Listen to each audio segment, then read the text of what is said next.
because my upbringing was so Christian-centric, it was pervasive. It was all of my friends were Christians. Just about everything I read was Christian, or in some strange way, Christian approved. And so I just didn't really have any taste of anything except what was Christian. And my first year at Houghton, I went to London. Had a good opportunity through the honors program. But it was the first real taste of what it was to be a Westerner, what it was to be an American. This is the story of the intellectual thought that brought people here. And not all of it was Christian, and not all of it was necessarily friendly to Christianity.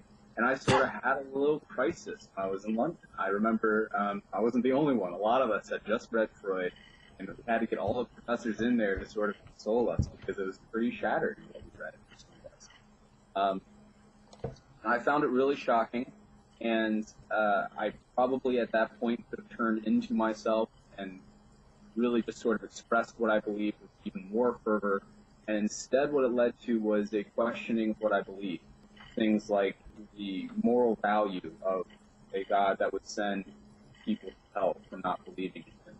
As I came into contact with more philosophy, with pieces of art, both pro-Christian and either non-Christian or anti-Christian, elements of Christianity began to slough off, beginning with the question of hell. After reading everything I could get my hands on, explaining how it is that God could be good and people go to hell, I reflected on it, and I said, I'm not satisfied with this. And from that point forward, I was a universalist. So once that went, other things came into question. It was about that time that I found out that some of my friends were homosexual.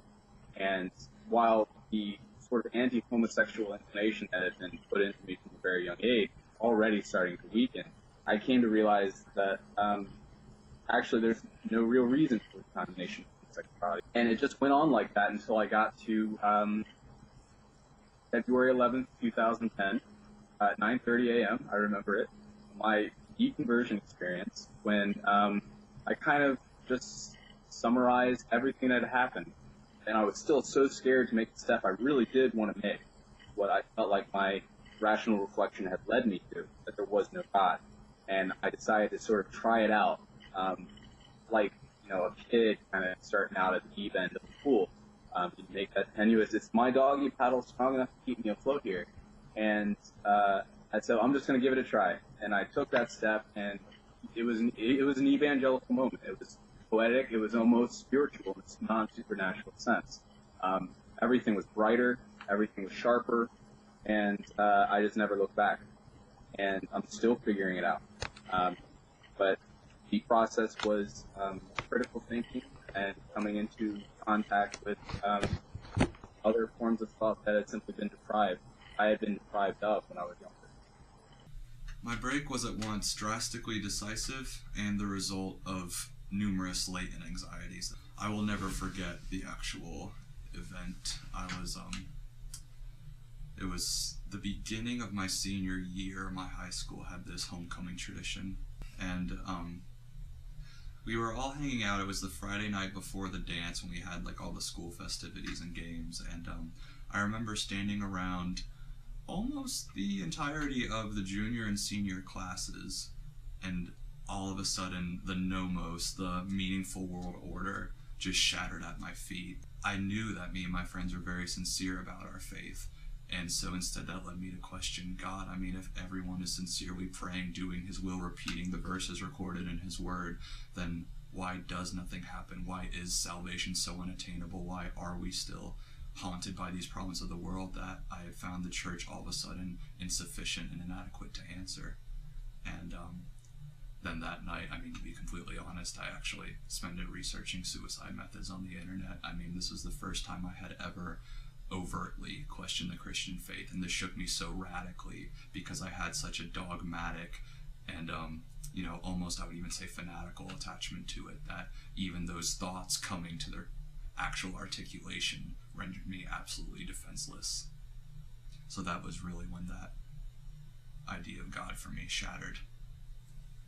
So you now, once again, consider yourself a Christian believer. Can you tell that story, how you reconverted, how you came back to the faith.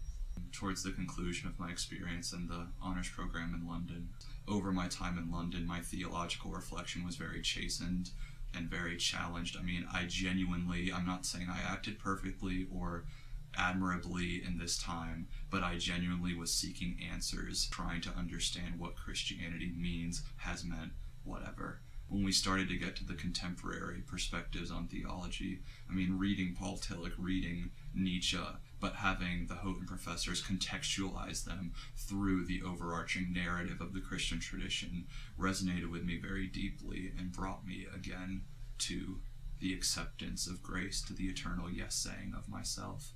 And I'll never actually forget, I don't want to be a sensationalist, but it was Palm Sunday at Westminster Abbey that I sat in the pews, and at the moment during the Eucharist when they say, "Lord, I am not worthy to receive you, but only say the word and I shall be healed." And just those 4 phrases, I mean, embodied all of my emotions in that moment, all of my thoughts and regrets and hesitancies that truly I found myself broken, incapable of reasoning God, incapable of making a meaningful coherence out of the world scattered before me. But Christ, upon just my willingness and my bowing of the head, healed me. So, could you take a little bit of time and articulate some of your criticisms of theism? You've already talked quite a bit about that, but also any new insights you now have on life, on the concept of God, on faith? What are your new insights from your new perspective? One of the main problems I have with Christianity is 2 main problems. One is that it's inherently exclusivist. It's all about defining itself in terms of another. I honestly reflected. I honestly tried to reach the truth, and I went at it in a way that was as pro-Christian as I could possibly be. When I was going over this matter of hell, I prayed to God every single day, show me what's right, and I didn't hear anything. And the idea that I am eternally damnable for exercising what is the only thing that I now think will ever save us, rational reflection, is exactly the sort of thing that I would be damned for. Hell is populated by people who genuinely are trying to reach the truth, and because of their tendencies don't end up in Christianity. That's about as immoral a thing as there can be, and it's a central tenet of Christianity, and I can't have anything to do with that. But it really doesn't matter the nature of your heart, it really matters the nature of your brain. When I was a Christian, I was very conscious of the fact that I was going to die one day, that I needed to do everything I could now, with the small amount of time I have, because that kind of locked you into a certain eternal destiny. And while I don't believe in eternal destiny now, I still have that same sense of the importance of what it is to live. I only have one life, and I need to, take it seriously in some ways. I need to take it not seriously in other ways. That's my real eternal mandate. So I've become much more material, and I've become concerned with the world that we are inhabited in. I don't really care about eschatology or salvation as much as loving people in the present. For me, it's not any intellectual disavowal. I think an intellectual atheism is weak. I think people who so ardently claim to be atheists either desire God because they do not have access to him, or are angry at God and is a refusal. So my atheism is just a blind resignation that God is dead. So it's kind of within the death of God movement. So my only critique is that I think the operative power of Christ is gone. Well, I don't see Christ as differing from any other type of transcendence. So that there's just too much ambiguity, nothing beyond the material realm to push us further. It's just too ambiguous. It's not. It doesn't answer enough. A man dying on the cross is a post-apocalyptic figure, not necessarily an operative transcendence. I'm not really good with abstracts, which God is, to me at least. I can say that things don't really change in the day-to-day. I always imagined that if I stopped being a Christian, then how would I get up in the morning knowing that eventually I would die and then I wouldn't exist? Why bother? Why bother with anything? And the fact is that's not how people work. It's working a proof in reverse to say God exists, therefore I should feel this way, rather than I feel this way, therefore does God exist? What is it? You get to find out what you're really like. If you're not a good person, then I guess you're screwed. Most, all of my family and a lot of my friends are Christians. I don't have a problem with that. I'm not against it. I'm agnostic. It means I don't care. It doesn't mean I don't believe. I just don't want it for myself. I just left the faith. I don't dislike God. I just don't want to be his friend. I've seen a lot of good things come out of Christianity. I've seen a lot of amazing, wonderful things happen as a result of Christians. I don't say God, because I've never seen God. I've seen Christians. I've seen good Christian people act, like my father.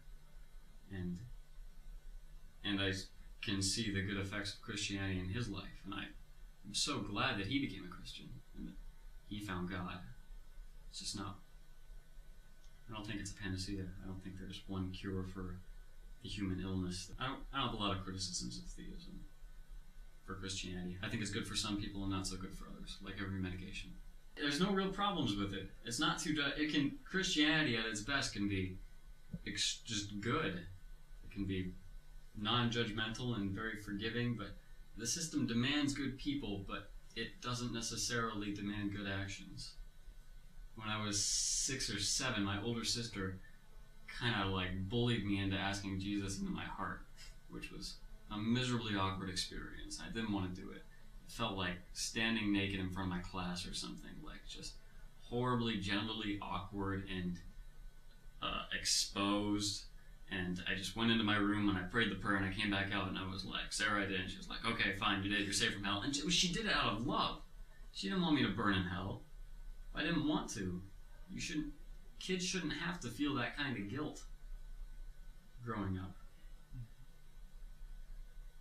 I have returned crawling back, as Dr. Case always says, to the Christian faith, but at the same time I find myself unable to identify or relate with who I kind of conceive myself in the past because of how much my skepticism and bout with atheism and depression radically changed my theological perspective.